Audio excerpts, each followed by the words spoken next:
thinker. A young man who left the shores of Ghana in the latter part of the 1800s. His name was Tete Kwashi.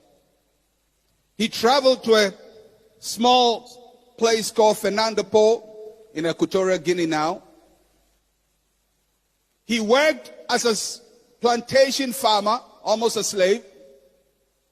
He was not a middle-level worker. He was not a high-level worker. He was just a worker.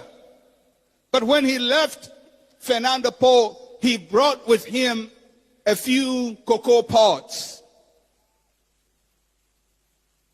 Incidentally, he came from Teshi. But he went to the mountains, the Abri Mountains, went to Kropong, eventually settled in Mampong, planted his first seeds from the cocoa that he brought. He didn't have much success very early. By 1879, he planted the first seeds in Mampong. By 1891, that is between 1879 and 1891, that's about 12 years, Ghana exported its first cocoa. 12 years after the first man planted the first seed, we exported the first cocoa. Can you imagine how many bags we exported? 2 bags. But by 1910, from 1879 to 1910, that is just about 31 years, is that right? 31 years. Ghana had become the leading producer of cocoa. Between 1910 and 1980, Ghana was the world's largest exporter of cocoa. The cocoa industry became the foundation of our economy. Currently, more than 40% of all our export earnings come from cocoa. It occupies about 10% of our gross national product. Why am I giving you all these statistics? Because one man carried the economy of a country on his shoulders.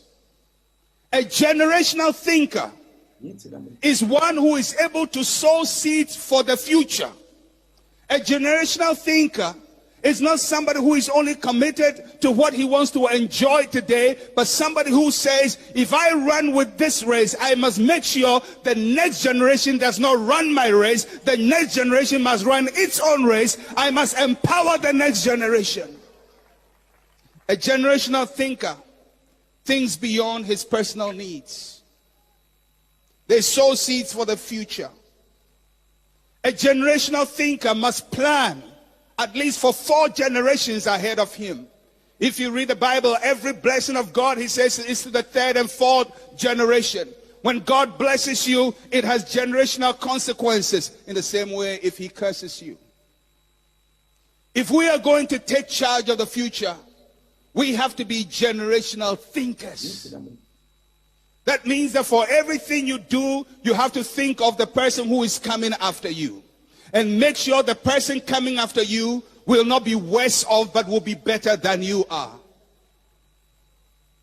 In very, very little things that we do. We must build capacity for the future. And we must power the next generation. A generational thinker, which is what I'm asking from you today, is a person who says, my life is not just about me, it's about the person coming after me. If you are a generational thinker, and you even go to the restaurant to eat food, and it's a buffet, you think about the person who is coming after you, not yourself alone. So you don't clear all the food on the buffet table simply because it's available to you. A generational thinker says, by when I leave, the next person coming after me should not be empty. A generational thinker says, it's not just about me. I must make sure those coming after me have it easier than I had it. A generational thinker says, I want people to stand on my shoulders to go higher so that in their generation they'll be greater than me and my generation. In little ways, when you are a generational thinker, when you have used something and you are giving it to somebody else to use, you give it to the person in a better shape than you found it. A generational thinker says, if you rent a house and you are leaving the house after your rent is over, you keep the house in a good condition and you paint it so that the next tenant does not have to come and repair your problems.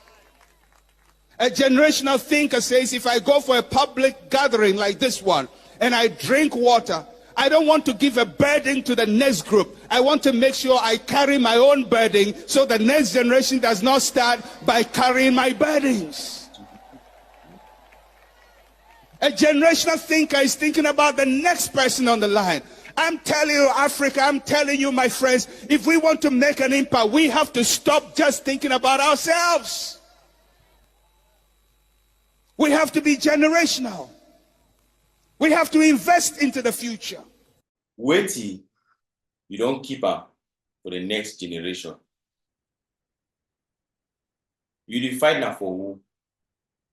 For yourself or the next generation. I think say when I bring any message for you, now an opportunity where I want to see we will ask ourselves questions them as people from Southern Cameroon, as Ambazonians, more ask ourselves plenty questions them.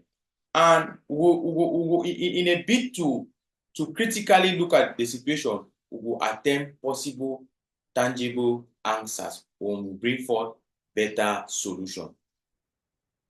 What you are doing today, is it going to benefit the next generation? Is it going to benefit the next generation? What is the next generation going to tap into what you are doing? The policies of your group, the things that you are doing on ground zero. How is the next generation going to benefit from that?